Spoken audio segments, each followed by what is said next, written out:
Hello, and thanks for joining us. Today we're going to talk about the business mindset. And the reason I want to discuss this is because many people have asked, Ferris, what's the difference between a business mindset and an entrepreneur mindset? There's actually a big difference in those two processes, as well as the thoughts, as well as the way that they think.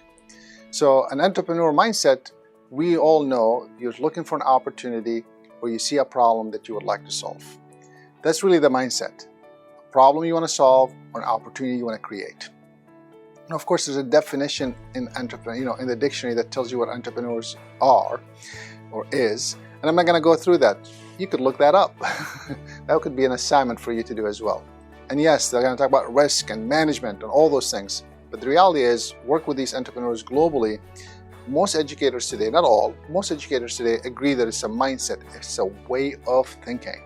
I see a problem, I want to fix it, or I see an opportunity, I want to create it. And that's really the mindset of an entrepreneur. Well, what about the business mindset? The business mindset is all about creating, I'm going to call it, operational procedures and steps and systems.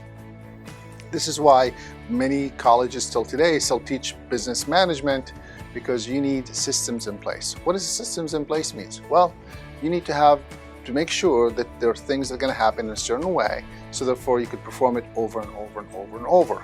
That's really what it's all about. Business mindset is saying, I see an opportunity, I want to fix it, but I don't want to do it once. I want to do it over and over and over and keep doing it.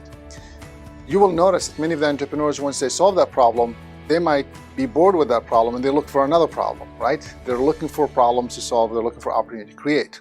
But the business mindset says, all right, I see a problem, you solved it, can we now solve it for a few other people over and over? Can we use this same methodology to solve it for other groups of people? That's really the business side of things. The business side of things is also the transaction. Are you going to exchange any money in that transaction? Entrepreneurs sometimes not necessarily looking for money. They're looking for a problem to solve, and in the process, they would like to get paid. But many solve many problems and never get paid.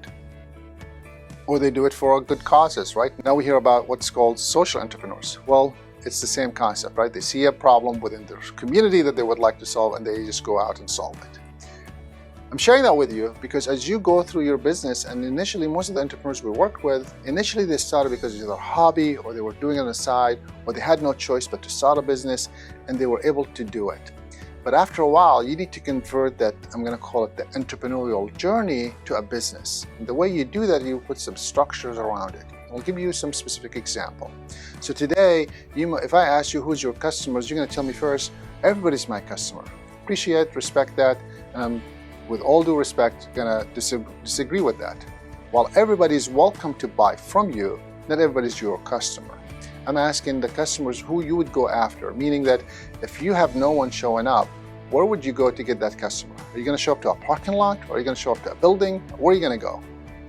And going through that process will help you articulate what is your ideal customer for your business, for what you're offering, for the price point, for the location, for all the things that you are offering. Who's going to come and buy it? Once you go through that, and I've worked with millions of entrepreneurs, and originally they'll tell me first, everybody's my customer, and then once we start digging through, like, all right, well, 40% of my customers is this way, or 40% of my people who buy comes from here. That's great.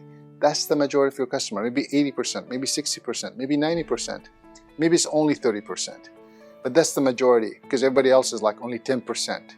All right, let's see if we can combine a few of them. And now once you figure that out, I'm using this as an example of business mindset. Now once we combine all of that, now we can say, cool, 60% of my customers are aged 25 to 45. That's a big chunk. They live in a neighborhood that's usually making no less than $65,000 a year for a person's salary. That's good information for you to know, right? How can you do that? Well, if you know who your customers are, you can look them up. If you don't, then you got to start from scratch and assume which customer is going to come. So the idea here would be is you want to think through the business side of the opportunity, not just the opportunity. So now you create a process. You say, all right, this is my customer. Everybody else is welcome, but I'm going to go ahead and create a process for them. You want to think about what music do they like, what colors do they like, what's the era that they grew up in. Is there a theme that you could leverage from the past that you could attract them to come to you? That's really what we're talking about here, right? That's the business side of things. Now you want to say, can I duplicate that somewhere else? That's the business side of things as well. The entrepreneur side of it, I see an opportunity, I want to go after it. The business side of it, can I duplicate it multiple times? Can I make more out of it? Can I go ahead and set it up in a different location? Would I be facing the same challenges, or am I going to face new challenges? You can bring your entrepreneurship mindset again to look at opportunities and problems that you might be solving. But the business mindset is all about creating this process, creating the duplications, creating, okay, I need a phone person, I need an assistant, and I need someone to run the office. That's the business side of things. There's a good book that you might have read before. It's called The E-Myth Revisited. That's just one of the books out there that talks about this. There are many wonderful books out there that could discuss it. And he really talks about the whole mindset of an entrepreneur versus a business, or a manager versus a technician. And a lot of times we learn that most entrepreneurs start as technicians. They're good at something and they launch a business out of it. But they're really not good at the management side of it or sustaining it. And the reason why they get so much work in the beginning, because they're really good at it. They're good at technical skill. Now, I'm not talking about technology, I'm talking about technical. You're someone who could cut hair, you're someone who could take photos, you're someone who maybe could develop websites, whatever the technical skill you have. You're an accountant, right? It's about being technical.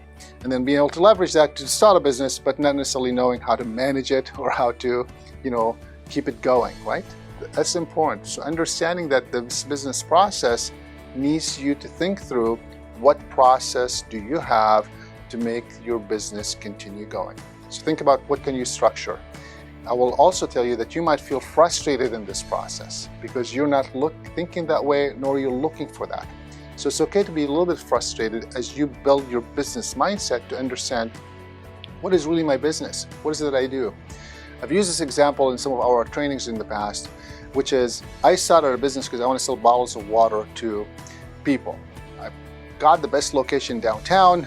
People are going to walk in, beautiful design in the building, and they're going to love it. They're going to come here and they're going to just buy all these bottles. I open the store, I get nobody walking in. But every day my phone is ringing and they're wanting me to deliver cases of water to all these offices downtown. So next thing I know, I'm doing nothing but shutting the place, saying, we'll be right back, delivering cases of bottles of water. And then little I know, I didn't really need this office space. So things are not necessarily what I want them to be. The business side of things will say, do you really need this office? Can you operate out of a warehouse? Because they're calling you anyway. They're not going to care where you're located. Do you need this big space? Can you use it with another smaller space? So this is what I mean, like the business mindset, the operation of it. How is it going to work? What's the business like? What's the business model? I thought I'm going to retail. I'm actually more of wholesaling. It's maybe retailing a little bit, but it's more of a wholesale pricing or wholesale, perspective, or wholesale customers. So you want to think through the business side of things. That's really important through this process. So I hope that this process of understanding the business mindset, of creating processes and creating steps that could help you move your business forward, could enhance your entrepreneurial journey that started you this business and got you here today.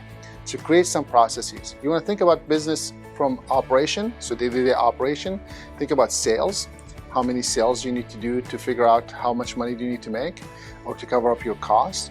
You need to think about business processes from, logistic things, customers buying, you selling, how many items should you have on the shelf or not. You want to think about business mindset from cash flow management. All these things are part of your business mindset. Thanks for joining us with it. We'll talk to you soon.